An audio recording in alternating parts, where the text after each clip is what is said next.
ये भूतिया वाकया एक ऐसी आत्मा की सच्ची कहानी है जो लोगों में भरम डालकर अपनी ओर बुलाती है और फिर उन्हें पानी में खींचकर उन्हें मार डालती है। तो चलिए इस कहानी के बारे में जानते हैं। ये बात तब की है जब मैं अपने गांव में रहता था। अब मैं जॉब करता हूँ, इसलिए अब मैं शहर में रहता हूँ। तो बात कुछ ऐसी है कि जब मैं अपने गांव के स्कूल में पढ़ता था, उसके पास ही एक बावड़ी थी। बावड़ी वही होती है जिसे यहाँ पे कुआं कहा जाता है। आज से कुछ समय पहले लोग बावड़ी से ही पानी पिया करते थे। ये बावड़ी बहुत पुरानी है और इसमें का जो पानी है उसका इस्तेमाल अब कोई भी नहीं करता है। इस बावड़ी के आसपास कई सारी झाड़ियाँ हैं और छोटे छोटे पौधे भी उग चुके हैं। बावड़ी की चारों ओर सीढ़ियाँ हैं और उन पर अब काई बैठ चुकी है। इस बावड़ी के आसपास कोई नहीं जाता है और जाना तो दूर, कोई इस बावड़ी के रास्ते का जल्दी इस्तेमाल भी नहीं करता है। ऐसा भी नहीं है कि कोई बिल्कुल भी नहीं इस्तेमाल करता। कुछ लोग जाते हैं इस रास्ते से, पर केवल दिन में, वो भी 2 या 3 लोग। अकेला तो वहाँ कोई नहीं जाता है।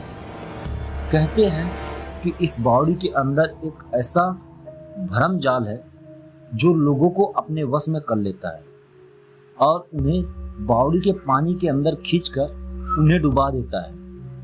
इतना ही नहीं, जब वो आदमी मर जाता है तो उसके बाद उस व्यक्ति की लाश तक नहीं मिलती है। कुछ दूसरे लोगों का मानना है कि इस बावड़ी में एक खजाना छुपा हुआ है और जो कोई भी उसे लेने जाता है वो रहस्यमयी तरीके से गायब हो जाता है। ऐसा हमारे यहाँ लोगों का कहना है। पर मेरे साथ एक ऐसा खौफनाक वाकया पेश आया जो इन दोनों बातों का कोई भी लेन देन नहीं रखता। एक दिन मैं शाम को घर के लिए सामान खरीद कर वापस आ रहा था, तो मैंने सोचा कि उस बावड़ी वाले रास्ते से निकलता हूँ। क्योंकि वो रास्ता बहुत छोटा है तो मैं उस रास्ते से जाने लगा। उस समय शाम हो चुकी थी और केवल थोड़ा थोड़ा उजाला था। मैं जब उस बावड़ी के किनारे से निकल रहा था कि तभी मैंने देखा कि एक आदमी बावड़ी की एक सीढ़ी पर खड़ा है और बावड़ी के पानी की ओर देख रहा था। मैं भी चलते चलते उसे ही देख रहा था कि तभी वो मेरी ओर देखने लगा और हंसने लगा। मैं ये देखकर चौंक गया कि वो आदमी इस जगह पर कर क्या रहा है। कुछ 2 कदम चलने के बाद मैंने देखा कि वो आदमी अपने घुटने के बल बैठ गया और बावड़ी के पानी के अंदर किसी को देख रहा था।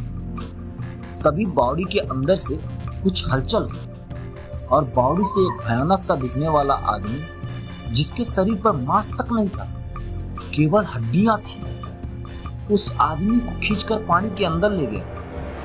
ये देखकर मैं काफी डर गया और 1 सेकंड के लिए मैंने उस आदमी को बचाने के बारे में भी सोचा, पर दूसरे सेकंड ही उस जगह से तेजी से भाग गया। मुझे उस आदमी के डूबने से ज्यादा इस बात की डर लग रहा था कि वो खुखार आदमी कौन था जो उस बावड़ी के पानी से निकलकर उस आदमी को अंदर खींच ले गया।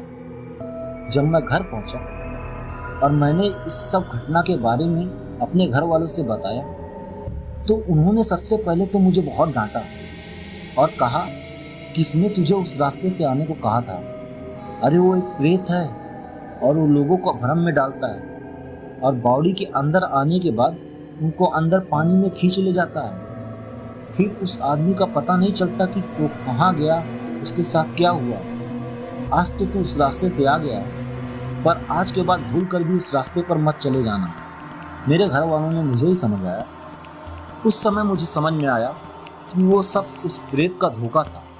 अगर मैं उस आदमी को बचाने के लिए चला जाता फिर वो मुझे ही अंदर खींच लेता।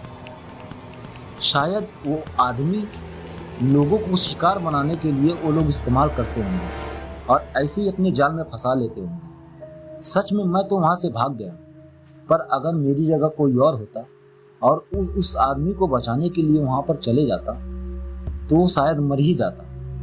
मेरा तो आपको सुझाव है कि कभी भी किसी खाली पड़ी बावड़ी या वीरान पड़े कुएं की ओर नहीं जाना, क्योंकि हमें नहीं पता वहां कौन सी मुसीबत हमारा इंतजार कर रही होगी। तो दोस्तों, ये थी हमारी आज की कहानी। उम्मीद करता हूं आपको कहानी अच्छी लगी होगी। कहानी अच्छी लगी तो कहानी को लाइक कर दें, एक प्यारा सा कमेंट कर दें, और अगर आप हमारे चैनल पे नए हैं तो पहले चैनल को सब्सक्राइब कर लें, ताकि हम जब भी कोई भूतिया कहानी डालें तो आप तक नोटिफिकेशन आ जाए। मैं अंसारी सुफियान आपसे फिर मिलता हूँ एक नई कहानी के साथ। जब तक के लिए अलविदा।